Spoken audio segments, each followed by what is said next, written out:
Okay, let's look here at Blockade Runner. So, this is having the kind of poor reception I gave the last couple of games from Numbskull. I suspect I'm not going to be seeing anymore. But this one I kind of liked, actually. I'm not sure that everyone would like it. First of all, there's almost a deal breaker here with these little smokestacks. Now, if I didn't look carefully, but if there is indeed a remediation for this, if there's either replacement pieces, which I saw some indication of, but I didn't try to track it down. I figured, Patrick would have sent me them if he had any. Then that's no big deal at all. If I could figure out something to keep them in place, and maybe a little bit of clay or something in each of the ships would work, I'm sure that would, but I don't have anything like that kicking around. Until I come up with a solution for that, I'm not going to be playing this again. It was just too much of a pain in the ass. I might play with my wife. With only two of us playing, we might be able to cope a little bit better. But with 6 players on the board, it's just too easy to knock over a thing. And every time you move a ship, you knock the little smokestacks over. And it took all the fun away and really added a huge irritation factor. Otherwise, the components are okay. The cards have a little bit of weird stickiness to them, but they seem to work fine. That's whatever his publisher is for cards seems to often have that kind of weird residue to them. The map is actually pretty good. The only gripe I have about it was this one space here in the Atlantic Ocean, because this kind of didn't sit well. Single piece maps, I hate them. And it I would see this and then I would just discount this line because of it and end up making moves. Maybe I would do that anyway if it wasn't for that. But I like the quality of the maps that he tends to produce, and let's make sure we're still here. It could go out of focus, power could go off. Power going off is the worst of the possibilities. So, the rules, I didn't find them as bad as some. Maybe a few little ambiguities in them. Maybe a few things that aren't spelled out to the average Eurogamer's liking. The format's not particularly to my taste, but it holds up pretty well. Hey, there's a historical commentary. So the biggest 2 issues for me with almost any game that's covering kind of a historical topic, or even not a historical topic, is kind of how well it kind of aligns to the story it's trying to present, and how well it plays as a game. And looking at the first one, this seems like such a light sort of, in terms of any kind of simulation value or anything. But I'll tell you, it actually kind of captures some of the feel. There's a few things that are a little weird, like the Union's able to capture cities right off the bat that maybe they weren't able to hit originally. But once you get it doesn't make too much difference what inland cities are captured in terms of, any kind of image of what's going on. All that does is cuts around that, or deprives the players of some commodities that they could otherwise obtain. So you can kind of do some hand waving about that and try to figure out what might be happening, or you can just ignore it and play it for the play game of the game. I did find that the little counters covering the locations, they weren't big enough. They didn't sort of cover everything I wanted. So I would want, for locations, I'd want to cover the rail hub, but I'd also want to cover the commodities, so I don't put commodities there. And putting a big blotch here would be really useful, but the pieces aren't quite that big. But that's okay. I think you get... I only made one mistake due to that in my play, where I thought there was a rail line that shouldn't have been there. So in terms of the historical accuracy, I guess the only real flaw to that is it feels like late in the game there are too many commerce raiders out there. You're delivering too much commodity, and successfully, at least in the play that I had. That may not be a standard situation, but it felt pretty likely to be. And if you're delivering too much commodity, and then the prices are getting depressed, and you're kind of seeing the opposite of what historically happened, where cotton's value just kept skyrocketing, tobacco as well.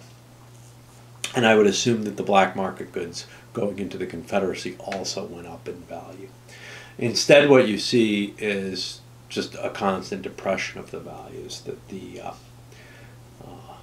player ability to deliver keeps the prices from rising, and in fact reduces them throughout the game. One nice touch is that the war materials kind of aren't that valuable to bring through, and the way the game works, if you don't bring them through, if you bring very low numbers through, you get kind of historical results. So the player actions kind of fit the actual, they help cause the actual results of the Confederacy losing. Now, I don't believe that the black market, the black market and the commodities being hauled for that was the primary reason that the Confederacy lost in 4 years or whatever. I think that the effect of the blockade runners overall was going to be pretty minor no matter what. But it's kind of neat to see, because you do, as the players, have the opportunity to kind of step in and help the Confederacy a lot, but it's generally not in your financial interests. Usually you're better off hauling black market goods. You're always good hauling the cotton and tobacco, though, and you want to do that as much as you can. For the gameplay, there's a few really interesting features to this, and I'm not sure I can think of another game quite like this.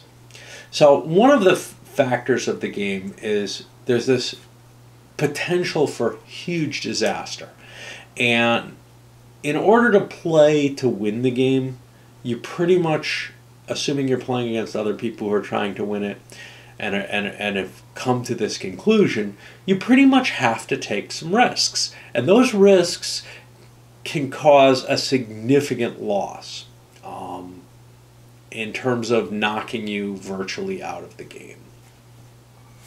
There are ways to tinker with the rules that have been suggested that will allow you to maybe take that factor out of the game if you find that too annoying and from a game point of view. But that would do more harm to the historical side, which to me is more important. But you've got ways of kind of mitigating the potential effect of this risk management going really terribly against you. But I like games where you have risk management, and I kind of enjoy the, all right, you know, you're going to roll a couple of dice, and if you screw this up, and you got a fair chance of screwing it up, you're pretty hosed, assuming that everyone else doesn't screw up just as much. And in the 6-player game, there's a pretty good chance that somebody's going to make it through without screwing up if they take risks. If you're playing in a 2-player game or a 3-player game, the dynamics might change a little bit. You might be a little bit more willing to play more cautiously, because there's a bigger chance, there's less of a chance that you're going to face someone who just kind of slides through the game easily. So you might want yourself to be a little bit more careful, and then the person who takes the risks may well be asking for it for themselves. So that might change with different numbers of players. The actual, the kind of decisions you're making. Well, early in the game, you don't have enough money to make a lot of decisions. You're hauling what you can haul and trying to make enough money that you can, on the next turn, you can start, buying the better commodities, the tobacco, the black market goods, that you can't really haul early in the game. One nice factor about this is if you start in the foreign ports, you're almost certain to be hauling war materials. They don't cost you much, but they also don't bring much profit in. The cotton is a much better deal at the beginning of the game. So, like, your first move is probably cotton. Your second move is probably a mixture of black market and war materials coming back. Then your third move is probably bringing as much tobacco as you can across. And then it starts to become more and more valuable to carry nothing but black market goods. Or, at least with certain ships, to carry loads of black market goods. Basically, ships that have odd number of capacity want to carry black market goods. Ships with even number probably want to balance it, because just the way the penalty for carrying not enough war goods in aboard those ships works, you come close to the value, and you're kind of helping promote the Confederacy at the same time, which might be useful to you. And there's the advantage of getting an extra action if you're the guy who hauls the most war commodity, the most war material back to the Confederacy. And that you can't just write that off. That's got significant value in extra action. That extra action could be a card play for you, because in general what you can do in a turn is you can pick up goods, you can sail somewhere, you can deliver goods. Great, that's 3 of your 4 actions. Your 4th action then is either a card good play or a rail action. In general, you could do other things like buy a ship or something as well, and that might be more appealing in less players actually. Or if you know that you have money and the other guy doesn't, so you can get a ship at face value or something. But yeah, getting the bonus in the war materials means you get an extra action, and that can be really important, because if you have to rail goods to get the most money you can, then that'll deprive you of the card play, and the card plays can improve your chances of sailing into ports that are actually blockaded. They can you can make straight cash off of them. They can help you set up your routes for long term, although someone else is probably going to take advantage of that, so that's kind of a little funky. They throw extra money into the Confederacy's war effort, which means that eventually someone can use that cash to build up better port defenses, and the port defenses are, important to reducing your chances of actually getting hunted down as you travel through them. There's also the big random factor, in addition to the random factor that you face when you go into a port at all that's blockaded, of the high seas fleet, which could just land on top of you, and then you've got kind of a risky move to get out of there. No matter what your ship is, no matter how good your ship is, getting out of the high sea fleet is dangerous, because you don't have the port defenses that you usually count on to reduce the blockade effect. In fact, usually you're going to be shipping to ports that are safer